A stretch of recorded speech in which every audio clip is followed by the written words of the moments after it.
안녕하세요 여러분, 독립영화감독 오세섭입니다. 이번 시간에는 2022년 넷플릭스를 풍미했던 한국 작품을 살펴보도록 하겠습니다. 사실 올해에는 작년에 오징어 게임 같은 슈퍼히트작이 없어서 조금 아쉬웠던 것도 사실입니다. 당초 기대작들의 성적이 생각보다 저조했거든요. 그럼에도 불구하고 몇몇 작품은 큰 반향을 일으켰습니다. 물론 호불호도 있었습니다만 확실한 반향을 일으켰다고 말할 수는 있을 것 같습니다. 그래서 오늘은 수리남이라는 작품하고요, 카터라는 작품을 살펴보도록 하겠습니다.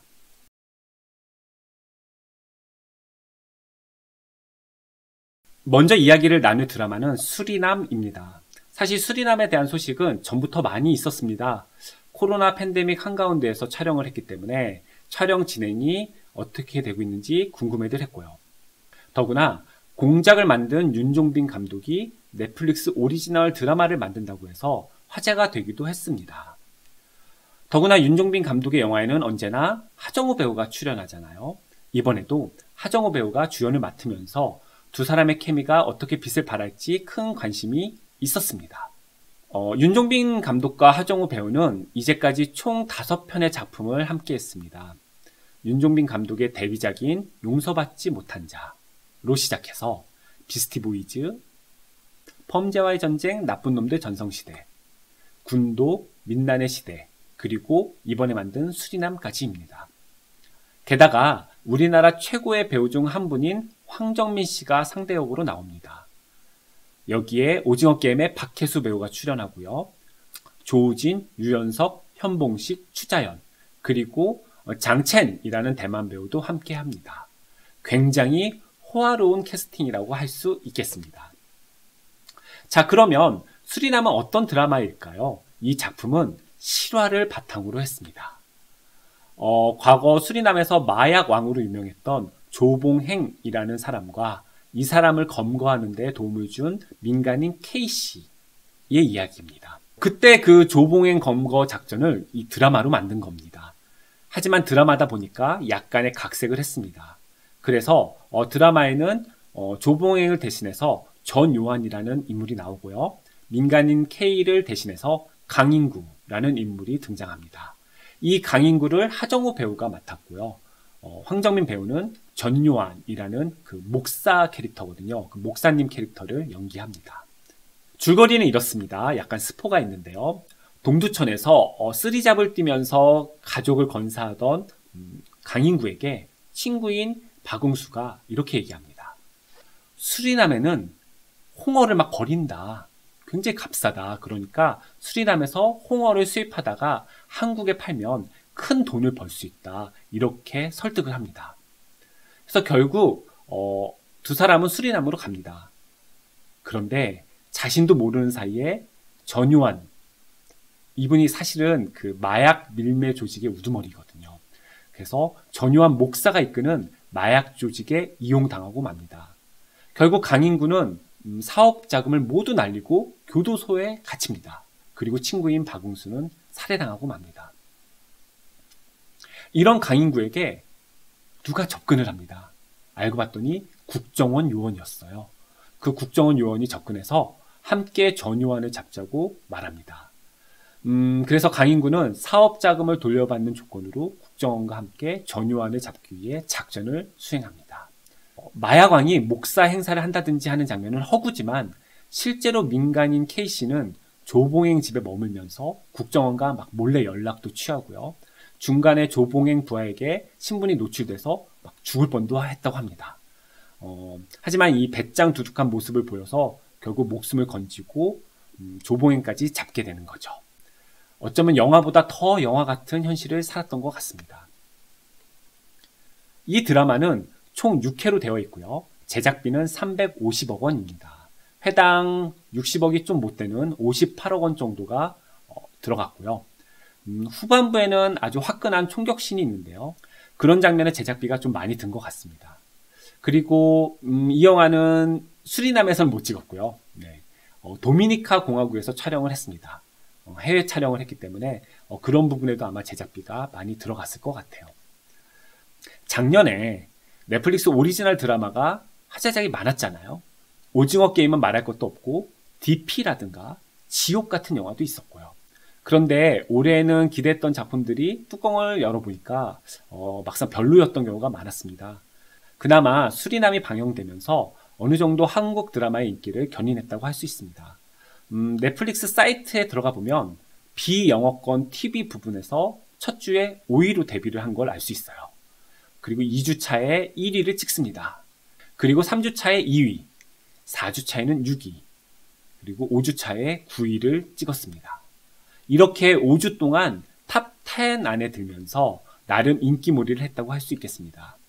그리고 하정우 배우는 이 드라마로 2022년 코리안 어워즈에서 대상을 수상하기도 했습니다. 하지만 구설수도 있었습니다. 영화의 배경이 된 수리남에서 공식 항의를 했습니다. 그래서 제목이 한국어로는 수리남이지만 영어 제목은 나르코 세인츠로 바뀌었습니다.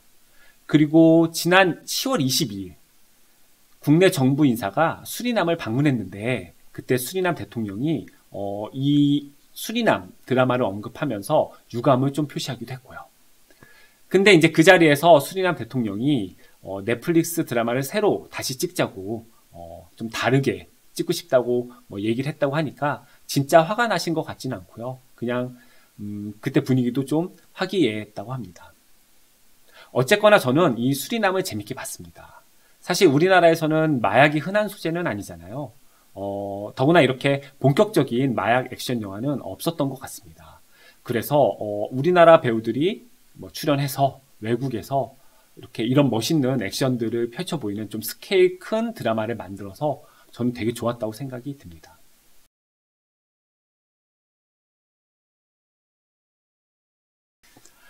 카터는 서울 액션스쿨 출신의 정병길 감독이 만든 넷플릭스 오리지널 영화입니다. 정병길 감독은 이전부터 액션 영화 혹은 액션씬에 대해 애정이 있었어요. 우리는 액션 배우다라는 다큐멘터리도 만들었었고요. 이 영화 바로 직전 작품이 김옥빈 배우가 출연했던 악녀입니다. 이번에 나온 카터는 감독님이 정말 작정하고 액션에 올인한 영화가 아닌가 싶습니다. 190억 원 정도의 제작비가 들었고요. 온갖 액션 장면이 나옵니다. 러닝타임이 2시간 13분인데요. 약간 과장하면 2시간 13분 중에 2시간이 액션입니다. 줄거리는 이렇습니다. 스포이긴 한데 크게 상관은 없어요. 처음에 사우나에서 기억이 사라진 채 갑자기 카터, 주원 씨가 주인공을 맡았는데 카터 역을 맡았는데요. 카터가 딱 깨어납니다. 근데 귀에서 무전장치가 있는데 귀에서 자신의 이름이 카터라는 사실과 어떤 아이를 북한으로 데려가야 한다는 그런 지시를 받습니다. 안 그러면 죽는다. 이렇게. 사실은 2달 전, 이 사람 깨어나기 2달 전에 휴전선 부근에서 치명적인 바이러스가 발생해서 북한은 인구의 3분의 1이 죽었던가 이렇게 굉장히 피해를 입었거든요. 그리고 이 바이러스를 치료하기 위해서 이제 전 세계가 다 이렇게 노력하는 그런 상황입니다. 이 바이러스의 치료제가 바로 카터 보고 북한으로 데려가라고 했던 그 아이의 몸속에 있는 겁니다. 그러니까 사람들이 이 아이를 노리겠죠. 백신을 찾아야 되니까. 그래서 카터는 자신을 죽이고 아이를 빼앗으려고 쫓아오는 수많은 사람들과 싸우면서 천신만고 끝에 북한에 도착합니다. 물론 이 영화는 반전도 있고요. 플롯이 계속 꼬여있기 때문에 좀 복잡해요. 그리고 보고 나서도 전체적인 줄거리가 약간 헷갈리는 분도 계십니다. 하지만 이 영화는 스토리를 따라가는 영화는 아니에요. 앞서 말했듯이 카터는 액션을 보여주려고 영화를 만든 것 같은 그런 작품입니다. 그래서 원 없이 액션이 나온다고 했잖아요. 다른 영화들은 이야기가 진행되면서 간간히 액션이 나오는데 이 영화는 액션만 나와요. 액션이 나오다가 이야기가 나오는 것도 아니고 그냥 액션만 나와요. 액션이 또 다른 액션을 덮으면서 계속 이야기가 진행되는 식이에요. 공간도 막 바뀌어요. 땅, 실내, 건물 위, 헬기, 기차, 자동차, 오토바이, 온갖 군데로 돌아다니면서 액션이 쭉 이어집니다. 그래서 여러분들이 약간 마음을 비우시고 그런 영화인가 보다 생각하고 보면 매우 재밌게 볼 수 있습니다. 카터를 만약에 안 보셨다면 이 점을 좀 유의하셨으면 좋겠습니다. 그리고 청소년 관람 불가예요. 잔인한 장면이 많고 약간 누드 같은 장면들도 있습니다. 아마 감독님이 액션을 작정하고 만들다 보니까 잔인함까지도 끝까지 밀고 들어간 것 같습니다. 이런 부분 한번 확인해 주시면 좋을 것 같습니다. 그리고 저는 이게 굉장히 인상적이었는데요. 이 영화에서는 촬영하고 편집이 조금 신선합니다. 처음부터 끝까지 마치 한 컷으로 촬영한 것 같은 느낌을 주도록 만들었어요. 분명히 한 번에 찍지는 못했을 거거든요. 근데 장면이 끊기는 느낌이 없어요. 카메라 무빙, CG 같은 걸 이용해서 쭉 한 컷처럼, 그러니까 롱테이크처럼 보이게 만든 겁니다. 이렇게 일반적인 롱테이크, 그러니까 한 컷으로 찍은 게 아니라 여러 컷이지만 한 컷처럼 보이도록 만든 것을 이른바 원 컨티뉴이티 컷이라고도 불러요. 대표적인 예가 라라랜드 아시죠? 라라랜드 초반에 고속도로 오프닝 장면. 원래 3컷으로 찍은 거거든요. 근데 스위스펜이라고 눈속임을 통해서 한 컷처럼 보이게 만들었습니다. 하지만 그 스위스펜이라는 것 자체가, 그러니까 라라랜드는 아날로그적으로 이렇게 한 컷처럼 이어붙인 거거든요. 좀 귀여운 맛이 있는데 2000년대 이후 많은 영화들은 CG를 결합해서 도저히 한 컷이 될 수 없는데 한 컷처럼 보이게 만드는 시도들을 많이 해왔어요. 작품마다 좀씩 다른 거죠. 예를 들면 데이비 핀처 감독의 패닉룸 같은 영화는 막 카메라가 열쇠 구멍을 통과하는 장면 같은 것들이 있어요. 누가 봐도 CG인 거죠. 알폰소 쿠아론 감독의 칠드런 오브 맨에서 탁구공신이나 시가전 장면이 그렇습니다. 아예 영화를 통째로 한 컷으로 보이게 만든 영화들도 있었어요. 알레한드로 곤잘레스 이나리투 감독의 버드맨이라든가 샘 맨더스 감독의 1917 같은 영화가 그렇습니다. 영화 제목이 카터잖아요. 주인공 이름이 카터인데 이 카터 역을 맡은 주원 배우는 이 영화를 위해서 7kg을 찌우고 막 벌크업을 막 하고 4개월 동안 트레이닝을 했다고 합니다. 영화를 보신 분은 알겠지만 촬영하느라고 정말 고생이 많았던 것 같아요. 그리고 이제 그 고생이 눈에 보여요. 이 영화의 반응은 호불호가 좀 있거든요. 주요 포털 사이트의 관람평을 보면 사실 많은 이야기들이 있어요. 좋다는 사람들도 있고 아니라고 하는 사람들도 있는데 그런데 많은 사람들이 이렇게 얘기합니다. 그래도 주원은 죄가 없다. 주원은 정말 고생했다. 이런 식의 댓글을 남기고 있습니다. 우리나라에서는 이렇게 약간 호불호도 있고 혹평도 있었지만 세계적으로는 어느 정도 인기를 얻었습니다. 아무래도 액션이라는 확실한 장르성을 가지고 있기 때문에 이런 영화를 좋아하는 분들에게 사랑을 받은 것 같아요. 넷플릭스의 영화 비원업권 순위를 보면 8월 첫 주차에 1위로 데뷔합니다. 그리고 2주차에도 1위를 합니다. 3주차와 4주차에는 조금 하락을 하긴 하는데요. 초반에 관심을 확 끌면서 2주간 1위를 차지했습니다.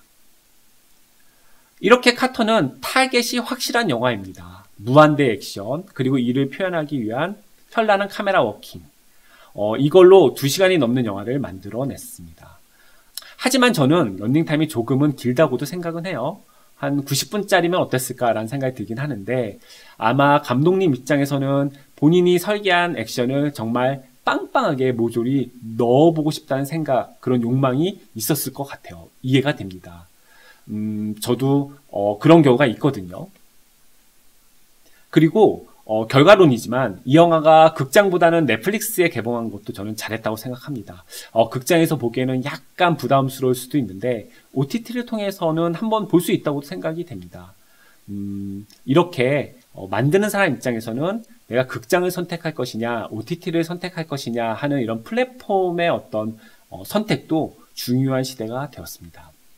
넷플릭스 같은 OTT 얘기를 잠깐 해볼까요? 저는 이런 OTT의 장점은 뭐니 해도 월정액만 내면 무한대로 콘텐츠를 감상할 수 있다는 점이라고 생각해요. 게다가 여러 사람들이 이렇게 아이디를 공유할 수도 있잖아요. 합법적으로. 그래서 영화를 보다 보면 혹은 드라마를 보다 보면 가끔은 취향에 딱 맞는 영화를 만날 수도 있고요. 드라마 같은 경우는 시즌제가 많기 때문에 얼마든지 취향이 맞으면 기다리기도 하고 하면서 즐거운 시간을 보낼 수 있다고 생각합니다. 오늘 소개했던 수리남이나 카터의 경우도 어떤 면에서는 막 아쉬울 수도 있는데, 그리고 비판할 수도 있겠지만, 그래도 이런 OTT에 가입하고 있는 한 무료로 볼 수 있으니까 전 좋다고 생각이 돼요. 그런 점에서 저는 좀 너그러운 마음이 생기기도 합니다. 막 공짜잖아 이러면서요. 물론 공짜는 아니지만요. 그래도 옛날처럼 비디오를 빌리는 수고를 하지 않아도 되고요. 극장에서 보는 것도 아니고 집에서 이제 편안히 누워서 막 볼 수 있고요. 때가 되면 척척 오리지널 드라마, 영화도 나오고 혹은 개봉했던 것들, 방영했던 드라마도 있고 하니까 저는 되게 좋다고 생각을 합니다. 늘 만족할 수는 없지만 때때로 마음에 드는 작품이 나오면 기쁘기도 하고요. 그렇게 OTT를 대하게 되는 것 같습니다. 여러분들도 혹시 수리남이나 카터를 안 보셨으면 한번 보셔도 좋고요. 반대로 OTT에서 여러분들이 재밌었던 것들을 다른 사람들한테 추천해줘도 좋을 것 같습니다. 그렇게 즐거운 영화 생활, 드라마 생활, 관람 생활을 하셨으면 좋겠습니다. 감사합니다.